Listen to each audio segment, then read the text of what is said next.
আসসালামু আলাইকুম। মুখে পাউডারের পরত 5-6টা দিয়ে আজকে চলে আসছি পাপ মুক্ত আলোচনা করতে।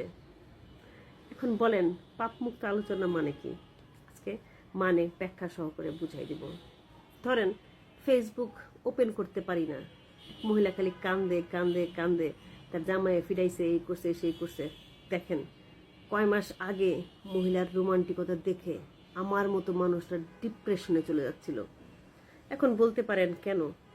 আচ্ছা, একটা জিনিস খেয়াল করেন, আপনারা যারা সেলিব্রিটি তারা আপনারা নিজেরা কি মনে করেন? অন্য গ্রহ থেকে আসছেন? আমার তো মনে হয় আপনারা তাই মনে করেন, অন্য গ্রহ থেকে আসছেন। কোনো প্রাণী, আপনাদের লেজ আছে, আপনাদের কান বড় বড়, আপনাদের দাঁত আছে, লুকায় রাখেন। এই যে রাসেল মিয়া একজন লোক, নাম বলতে হলো, কিছু করার নাই।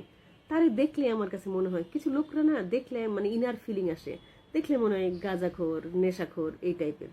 রাসেল মিয়ারা দেখলে মনে হয়, আমাদের ময়মনসিংহ ভাষায় একটা কথা বলে, কথাটার নাম হলো তার সিরা। রাসেল মিয়ারা দেখলেই মনে হয় তার সিরা, স্ক্রু নাই, নাট বল্টু টাইট দিতে হবে। বর্ষা চৌধুরী, আপনি এত এক্সপিরিয়েন্ট একজন পার্সন, আপনার এত অভিজ্ঞতা, এত জীবনে আপনি সবসময় বলেন আপনি স্ট্রাগলার, আপনি পোর খাওয়া মানুষ। আপনার মাথার মধ্যে কি ঢুকলো না যে এই গাঞ্জুরটারে আমি কেন বিয়ে করব? গাঞ্জুটা কি করছে? আপনার প্রতি তার মায়া হয়েছে, আপনার বাচ্চার প্রতি তার মায়া হয়েছে, এজন্য আপনার গাঞ্জুটারে বিবাহ করতে হবে। ইস, কি আনন্দ, কি আনন্দ। আচ্ছা, বিবাহ করলেন, বিবাহ করার পরে পরের দৃশ্য চলে আসলো। উনি একদম একদম বাসর ঘর থেকে মোটামুটি লাইভ ক্যামেরা অ্যাকশন দিয়ে আছে, বিরাট। এই যে আপনারা সেলিব্রিটি, আপনারা সবাই বলে সেলিব্রিটিরা সমাজে মেসেজ দেয়, আপনারা কি মেসেজ দেন? আমার না খুব জানতে ইচ্ছা করে, আপনাদের মেসেজ দেওয়ার কারণ কি? কি মেসেজ? আমরা কি শিখতেছি যারা আমরা সাধারণ মানুষ আছি? আমার তো কিছু শেখার নাই। ধরুন, আমার সাথে যারা বয়সে কম, ছোট বাচ্চা কাচ্চা যারা আছে, মোবাইল টোবাইল চালায়, ফেসবুক, তারা কি শিখতেছে? তারা শিখতেছে একটার পর একটা বিবাহ বন্ধনে আবদ্ধ হইতে হবে, একটার পর একটা ভাইয়ারে ভাইয়ারে মুভি করতে হবে। এই ধরনের সেলিব্রিটি আমাদের কাছে খুব দুঃখ লাগে, এই ধরনের সেলিব্রিটি দেখার পরে। তো যাই হোক, ওই আলাপ বাদ দিলাম। এখন যে আলাপে আসতেছি, সে আলাপটা হইল, এই যে পাপমুক্ত সিনেমার নায়ক, উনি বউকে একজোড়া বোরখা, একজোড়া হাত মোজা, একজোড়া পা মোজা উনি কিনে দিছে। তারপরে একটা কোরআন শরীফ, পবিত্র কোরআন শরীফ কিনে দিছে। কারণ কি জানেন? উনি কথায় কথায় হামলায় পড়ে কোরআন শরীফের বলে, কোরআন ধরে শপথ করো, এই কথা তুমি কাউকে জানাবে না। কোরআন ধরে শপথ করো, এই কথা তুমি কাউকে জানাবে না। আরে, কোরআন শরীফকে তো সিলি জিনিস যে আপনার কোনো কিছু হবে। ধরেন, বাপের সাথে ঝগড়া করলেন, মায়ের সাথে ঝগড়া করলেন, জামাইয়ের সাথে ঝগড়া করলেন, লাফায় কোরআন শরীফ ধরবেন। এত সস্তা জীবনটা কি মনে হয় আপনাদের কাছে? কোরআন ধরবেন আর সব গুনাহ ক্ষমা হয়ে যাবে। ইস, যদি একবার এই সম্পর্কে আপনাদের একটু জ্ঞান থাকতো, আলোচনা থাকতো। তারপরে যে কথা, রাসেল মিয়া কি চাইতেছে? ফোন করে বর্ষা চৌধুরীর কাছে 65 লাখ টাকা যৌতুক দাবি করতেছে। দেখেন, আমি রাসেল মিয়ার ব্যাপারে আমি খুবই আপসেট। 65 লাখ টাকা চাবি কেন? 60 লাখ চাইতি, নাহলে 70 লাখ চাইতি, নাহলে 1 কোটি চাইতি। ও যে গরিব, ওর কথাতেই বোঝা যায় গরিব। 1 কোটি টাকা চাবি, 60 লাখ চাবি, তুই কেন 65 লাখ? আজকালকার ছেলেরা বিয়ের পরে যে পরিমাণ নার্ভাস থাকে যে বইয়ের কোন খরচ, এই সেই।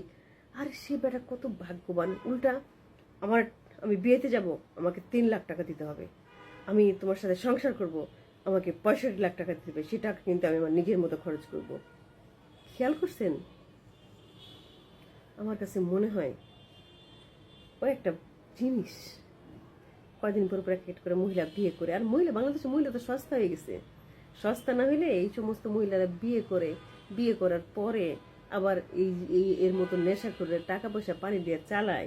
ইস, মহিলাদের টাকা পয়সা কত বেশিও হয়ে গেছে।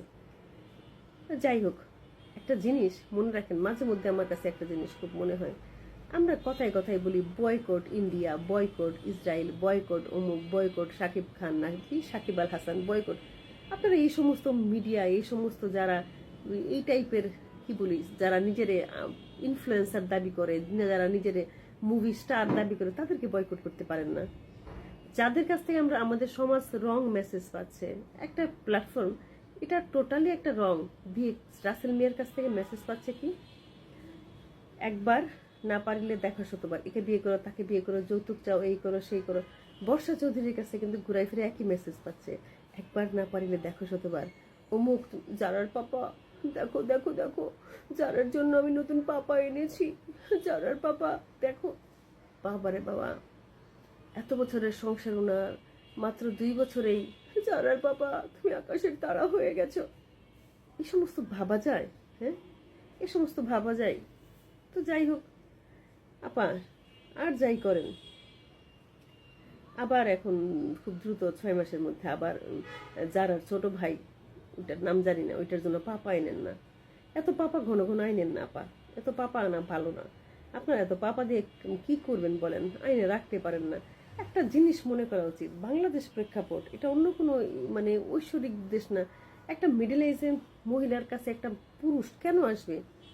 সহজ কথা, টাকার জন্য আসবে। টাকা ছাড়া একটা মানুষের তোমাকে ভালোবাসি, তোমাকে তোমাদের বাচ্চাদের সহ ভালোবাসি, এই ধরনের কথা, যত ধরনের কথা বলে এগুলো সব ফালতু কথা। আসবে, টাকা নেওয়ার জন্য আসবে। আপনারা টাকা দিতে পারবেন সুগার মাম্মি হয়ে, ততক্ষণ থাকবে। এখন চারদিকে তো সুগার মাম্মির অভাব নাই। সুগার মাম্মি হয়ে টাকা নেই, আপনার কাছে 65 লাখ টাকা নেই, তখন রাসেল মিয়া আপনাকে ধোলাই দিবে, চরম ধুলাই দিবে, ধুলাই দিয়ে দিয়ে হসপিটালে পাঠাবে। তাই এরকম সুগার মামি হওয়া বাদ দেন আপা, অনেক হয়েছে, এবার থামেন। আল্লাহ হাফেজ।